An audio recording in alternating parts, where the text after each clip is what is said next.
Hi, my name's Melanie Johnson. I'm just kind of trying to still get over a cold. So if I sound a little congested or need to pause or anything like that, that's why. So try to bear with me. But I decided to do my presentation on a song. It's a favorite of mine that was released in 2019 called All For Us by Labyrinth and Zendaya. And I guess I'll start off with, I would say, the literal meaning of the song, which would be the speaker is loves their family and but is struggling their themselves and their family is struggling and but still loving their family anyway. I would say the more subtext type of the subtext meaning, in my opinion, is more about how the speaker has this unconditional love for their family and how it's almost um, irrational and unstable way of how they show it by kind of means of saying that they do anything. Hence the title All For Us. Um, I'm doing it all for us is a lyric continuously repeated throughout the song as well, which also gives me the idea that the subtext of the song is about how the speaker has these strong feelings and they continue throughout the song to say what they would do for their family and what they'd go through even and the kind of um, way of they have of expressing that is by always means of the speaker ending up being kind of hurt in a sense or um, thrown under the bus is I guess a way of saying it.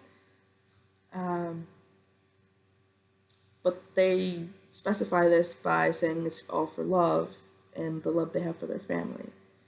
I ended up picking this piece because I personally connect with quite a bit of it. Um, First, one, I love the song. I have loved the song since it came out, but also I connect with the whole single mother wanting to protect your family by any means, even if you're the one who ends up kind of having to get the short end of the stick, or also kind of like that struggling aspect with like having a single mother that's struggling, and I'm personally the oldest sibling, so I feel that protection towards my mom, protection towards my siblings. So that's why I connect with the song a lot, and even feel like I've been in a place before where I was doing exactly what the speaker sings or writes about in the lyrics. So, um,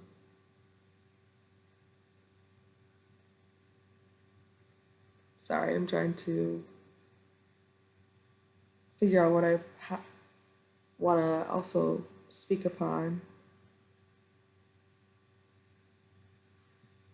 I think the writer, meaning the writer who is Labyrinth, I've listened to quite a few of his songs also, and he does a really great job of putting emotion into his lyrics.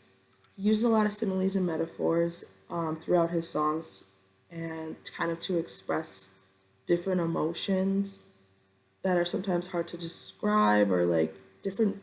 He definitely a, puts the listener and in a state of mind with the song. So I think that's something I definitely personally want to emulate with like my poems or like my short stories and creative writing.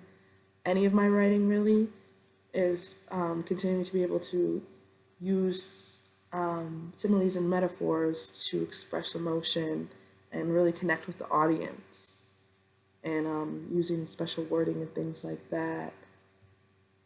And he also is known to kind of repeat certain lyrics throughout his songs to kind of um, what's the word I'm trying to think of? Sorry, to really strengthen the lyrics or the sentence that he that he writes or sings. And I think that's a really beautiful way of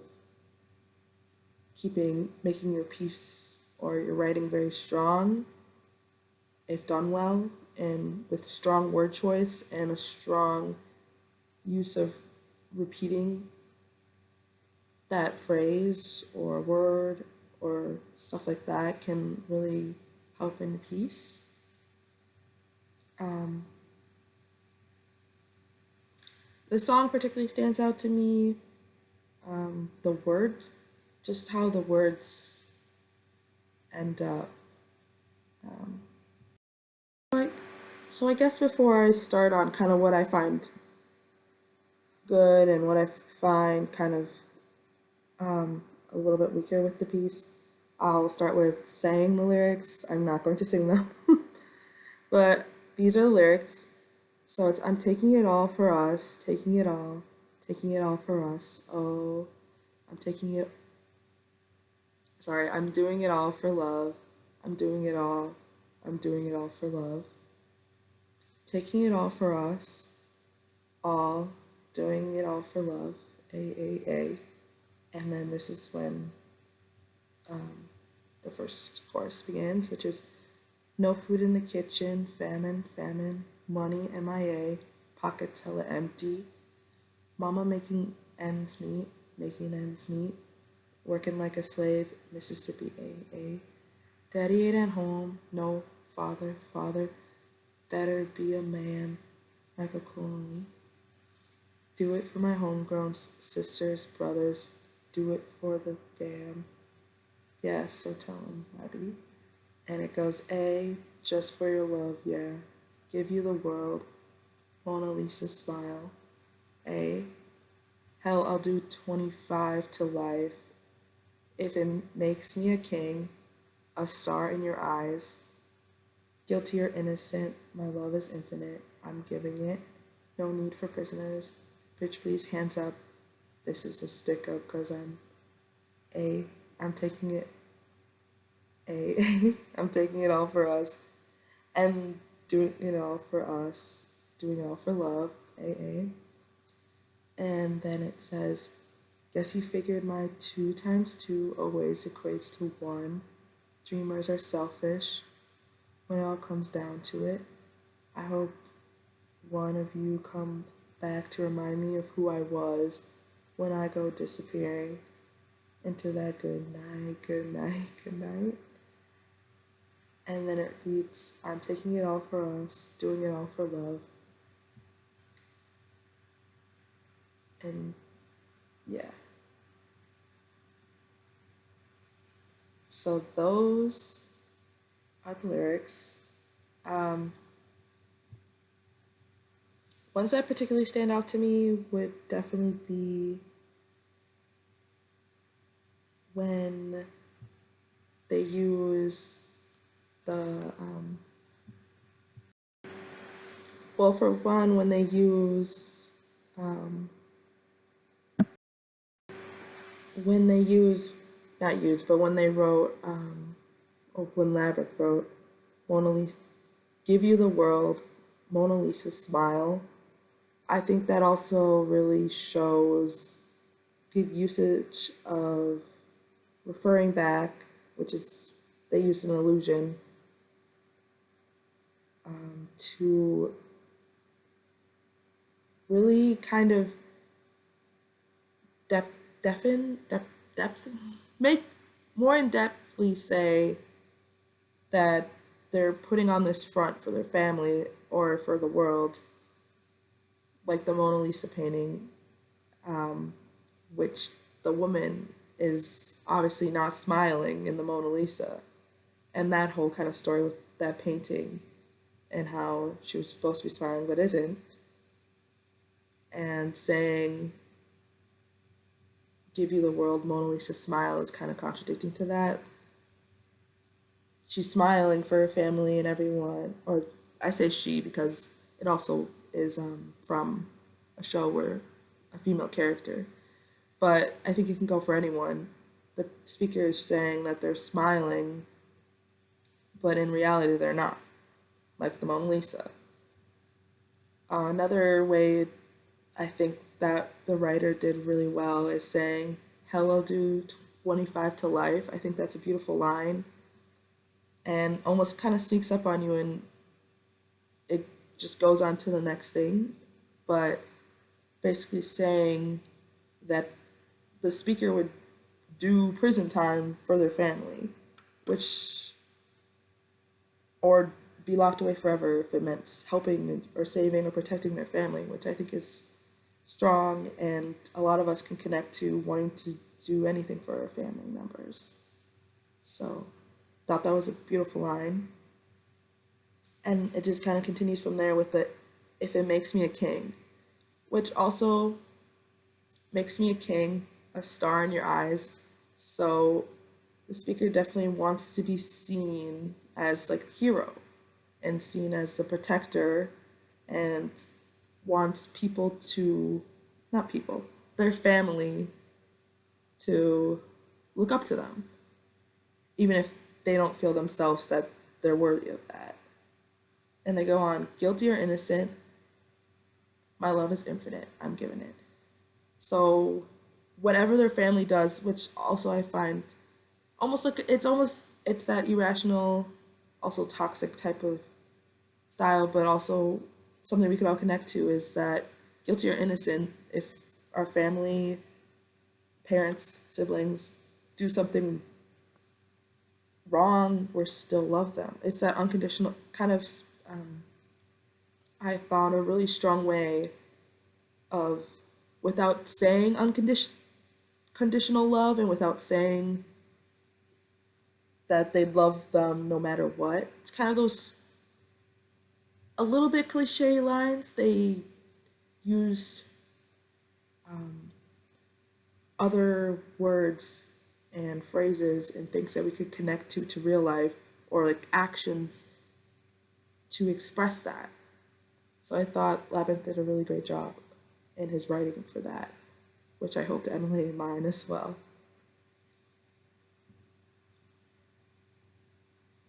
Um, then the last really important line I think is when they say, or when they wrote, "Guess you figured my 2 times 2 always equates to 1. Dreamers are selfish when it all comes down to it." So this is where I kind of believe that the speaker put together that what they're doing isn't necessarily rational and necessarily healthy, but they're, and that's kind of portrayed in that selfishness. And again, the writer does an amazing job in not having to say that, but smoothly giving you that hint of that idea. So I think that was really beautifully done. So kind of just those lines I thought were just the good parts or like the best parts are the ones that stood out to me the most. And it's all just kind of goes back to that way of word usage and being able to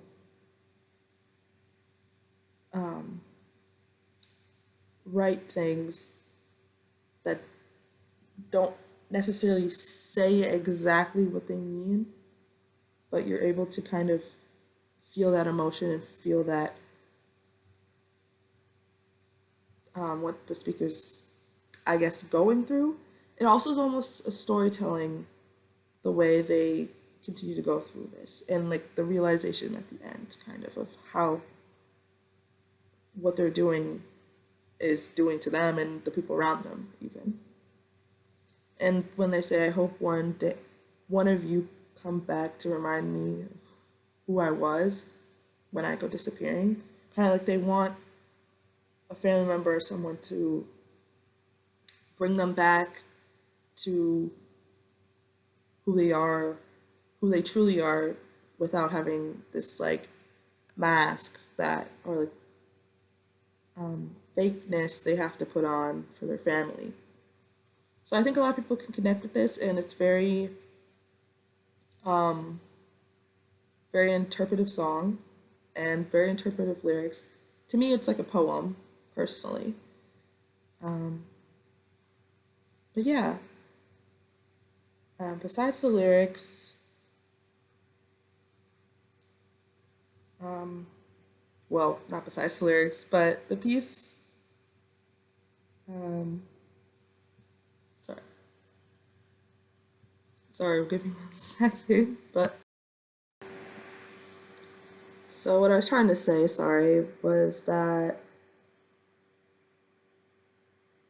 I think this is a very human piece and something we all, I'd like to say all of us can connect to, at least, even if not with our family, with friends or significant others, is that unconditional love kind of causes us to do things or sometimes put ourselves on the side, which can be good and bad. The author, I, Labyrinth, I'll say author, I guess, or the writer, does a really great way of writing the lyrics that in a way that doesn't necessarily say that this is good or bad. It's just saying this is what's going on, this is how the person is dealing with these things, this is how the person is behaving, and this is what they want. And I think that's really beautiful. And the continuation of doing it all for us, doing it for love, keeps the piece really strong. It's said, I didn't count how many times, but it's said multiple times in almost every line, repeatedly. The all for us, doing it for love. So that's the repetition they use, I think, is outstanding in expressing that with use of these, sorry, one, let me think. The word I'm trying to think of is unaphras that they use. Anaphras, I mean, sorry, pronouncing that bad. But the anaphras they use really, I think, is strong in this piece as well. And them saying, I'm doing it all and I'm taking it all. So in the taking it all, I read as they're taking all everything that's thrown at them, not only them, but their family members, and taking it on head on. And the reason they're doing it is for them, for their family, not for themselves, which is where I get, again, bringing back to that kind of irrationalness and almost toxicness. But I just find it a very beautiful piece. And the anaphras and the allusions that they use, I think, make it even stronger. But yeah, I think that is all that I was wanting, or at least wrote down and wanting to say about the song All For Us. I definitely recommend listening to it if you haven't already. But yeah, thank you.